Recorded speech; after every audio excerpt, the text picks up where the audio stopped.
Further over is agriculture, and agriculture dominates this mural. It's probably the biggest component of the mural. And this side, it's early farming before mechanization, before we had machinery to do the work. They're still doing things by hand with draft animals. The interesting thing in this one is, if you look closely at the mule's rear end, that's not a mule's rear end. And I promise Thomas Hart Benton knew the difference. It wasn't an accident. What happened was, at about this point in the mural, people came in and started commenting on his work and what they thought of it. Well, this is supposed to be his commentary back to them. It's actually a cow's rear end. If you look a little lower, the lower panel is the Pony Express. The Pony Express was a way to get mail from St. Joseph, Missouri to Sacramento, California. It was important to try and get the mail from the edge of the West, which was Missouri at that point, to the new West, which was California. There's this huge void in between where people haven't settled yet, but people are in California due to the gold rush. They used horses to ride across. They would ride on one horse until that horse got tired, switch horses at the corral, and then ride on some more. Eventually they'd switch riders and keep continuing on. It's very important to show the expansion spirit of people in the United States, that we were willing to fill up the land, even if it wasn't that hospitable. It's that westward expansion spirit. It was interesting that the Pony Express was never a successful business venture. It never turned a profit. It was always government subsidized. It only lasted a little less than 2 years. But it did set up the stage for having the telegraph and the railroad move out west. Above the door is the mural of the James Gang, very famous Missourians. People from all over the world have heard of Jesse James. The important part of it is kind of showing what they did in Missouri, what their role was as outlaws, as it were. They robbed trains and banks, and they're robbing both in this scene, which shows they were having a really big night, robbing both. They robbed trains and banks for a couple reasons. One of the reasons was people in Missouri felt that banks took their money and didn't give them much in return, and people felt that trains, when they were taking the trains across Missouri, they took their land and did not adequately compensate them. So the reason the James Gang was so successful is they were helped out by the locals in their area, because they felt that they were robbing from people that didn't really help them. If you move on over agriculture again, now we're showing agriculture with mechanization, with machinery. There's a tractor and a silo. People are still doing some of the jobs by hand because we're just in the infancy of machinery. So we're still milking the cow by hand, but it's showing that progress. That directly ties into the smoke on this side, which is showing the Industrial Revolution. People could move from family farms and live in cities and have all their food needs met by these large farms, and then they could do other jobs. It really spurs the Industrial Revolution, so people start moving into cities and working in mills and factories. An interesting thing from an artistic standpoint is you'll notice the smoke on this side balances the smoke on that side. He tries to keep the symmetry of the mural all along and keep everything in balance. If we move on over, there's a courtroom scene. Benton was not the biggest fan of the judicial system in the world, so he's showing some of the jury looking disinterested and showing the judge not paying all that much attention. The interesting thing, though, is he used the courthouse, the old courthouse in Neosho, to show his hometown of Neosho. That's interesting, but the reason is it was the most notable landmark in his town, so he used it. I talked briefly earlier about lead mining. We have lead mining again, so we're balancing out another theme in the mural. This time one man is using a pneumatic drill. This one man could do more work in a day than the whole group of slaves that were doing lead mining in the early mural. And then we get to the last two big panels. These two panels represent St. Louis and Kansas City. They're on opposite sides of the door, just as St. Louis and Kansas City are on opposite sides of the state. St. Louis was famous for two things when Benton painted this mural, and they are shown up in the mural. One, everybody gets right off. Anheuser-Busch, world headquartered out of St. Louis, everybody gets beer. The other one is a little harder unless you're from a little older generation. The other one is shoes. So it's booze and shoes. Shoes were made widely across the state of Missouri. There were big factories in St. Louis and then satellite factories all over the state. Also in that scene is women coming into the workforce. Benton has shown a woman who's entered the workforce working in the Capitol in a clerical position. Below that is a speakeasy.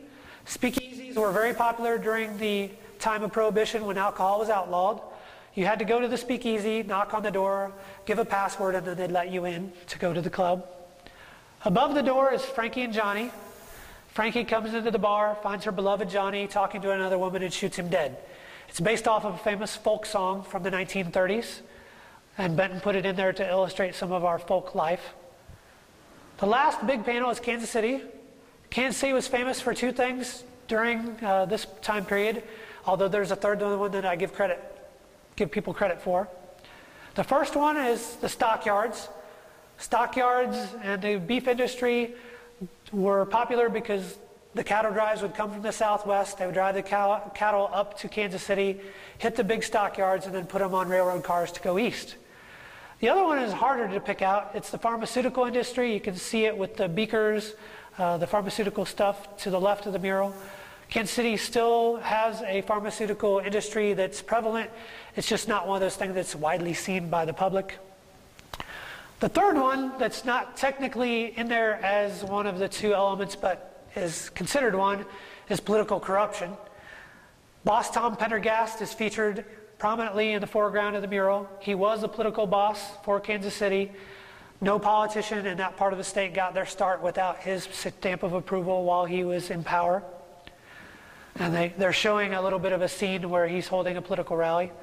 Also in the mural is the Nelson Atkins Art Gallery, or Art Museum. Benton was very instrumental in keeping that museum going and making it a famous museum of art. And then in the background is the Liberty Memorial, the largest World War I memorial in the United States, and it also has the National World War I Museum that was created recently and is a very popular destination. The last small panel is the Great Depression. It's important because at the time Benton was painting this, we were still mired in the Great Depression. He's showing African Americans who have lost their jobs, and African Americans lost their jobs first because they had not really gained a lot of economic independence following slavery, showing them not having jobs and having to pick up coal along the railroad line to actually heat their homes. Benton started the mural process, and in 1934 he was given the contract to paint a social history of the state of Missouri. That is exactly what he did. He finished in 1936. It took him approximately a year and a half to do all the research that went into the mural, pick out the scenes, the people, and then it took him about 6 months to draw and paint. He actually drew on canvas that was hung on the walls with plywood. He drew them in place and painted right on the walls in the building. He used a method called egg tempera, which he used dry temper paint and mixed with egg yolk to create vibrant colors. It also helped to seal in the paint in the mural as a technique used by Renaissance artists. When Benton finished the mural and people started to come to see it, it wasn't exactly what they thought they were asking for. They asked for a social history, and that's what he gave them. What they thought they were asking for is something that would glorify famous people of the state, famous governors, famous statesmen, generals, those kind of things. Well, his view was a social history talks about the common people who really truly make the state great, and that's what he put on the walls. So they weren't particularly pleased. They also did not like some of the elements of the mural. They didn't like having slave auctions, slavery depicted in it. They didn't like having Boss Tom Pendergast on the wall. And they didn't like having a baby's naked rear end. So they wanted to whitewash the entire thing and cover it up. They put a resolution through the House to try and do so. It did not pass. I contend that even if it did pass, I don't know how in the Great Depression you could cover up $16,000 worth of art and get away with it without getting voted out of office, but you never know. Benton did not change the mural, even though people in the legislature were not happy. He said, take some time and it will grow on you. It has, and it is considered one of our greatest treasures in the state. People come from all over the world to see the mural. Art students come from Europe to come and see the mural, see the elements, because Benton was one of the founders of the regional style of art. They come in here and sit for hours, draw out elements of it, try and pick out what elements make it work the way it does. Every time I come in here, I see something new. I've been in here probably in excess of 300 times, and every single time I come in here, I see something I didn't notice before. There's that much going on in this piece of art.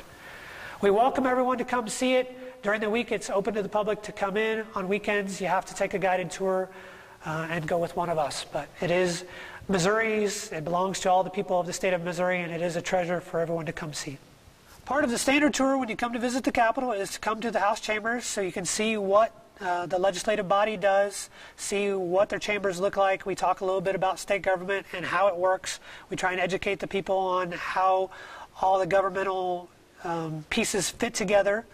This chamber is a beautiful chamber. There are 163 members in the House. There are 34 over in the Senate. Here they vote electronically. They have voting boxes, just like you would see if you watch C-SPAN for the U.S. Congress, where they can reach down. You can barely see. Vote yes, no, present, and clear. Yes and no are obvious why they are the way they are. Present is if they need to abstain from a vote because they feel they have a conflict of interest, but it shows they were present. Clear is if they accidentally vote the wrong way, and it might happen where you hit the wrong button. They can go in and clear their vote and re-vote.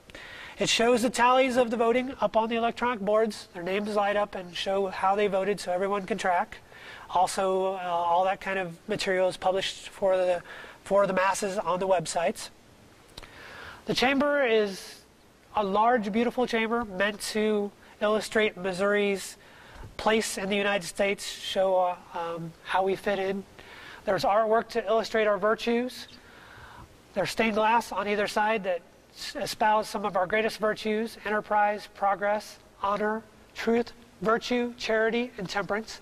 There are also inscriptions all over the building. If you pay attention as you walk, all the areas where they can put an inscription talks about our virtues.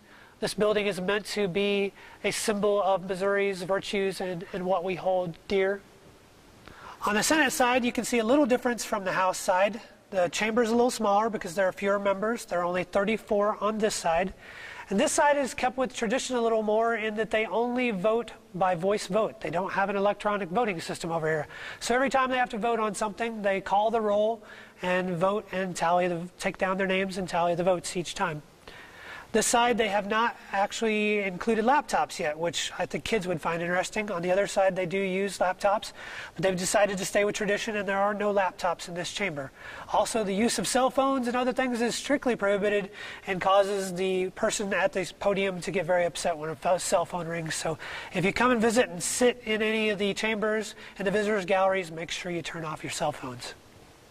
In the central part of the rotunda in the middle of the Capitol is the Hall of Famous Missourians. Busts are erected of famous Missourians to illustrate their importance and how they fit in. This one is actually of Stan Musial, the famous Cardinal left-handed hitter, one of the most beloved St. Louis Cardinals of all time and considered one of the greatest players to ever play Major League Baseball.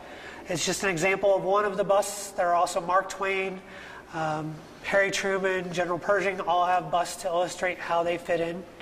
And as we walk into the rotunda area, you can see how the busts have been arranged and fit in the rotunda area to kind of fit into the architecture. This is a grand area for people to come and get the scope of how big the building is, to take in some of the artwork, take in how the building is put together, because we are in the central focal point of the building with the chandelier.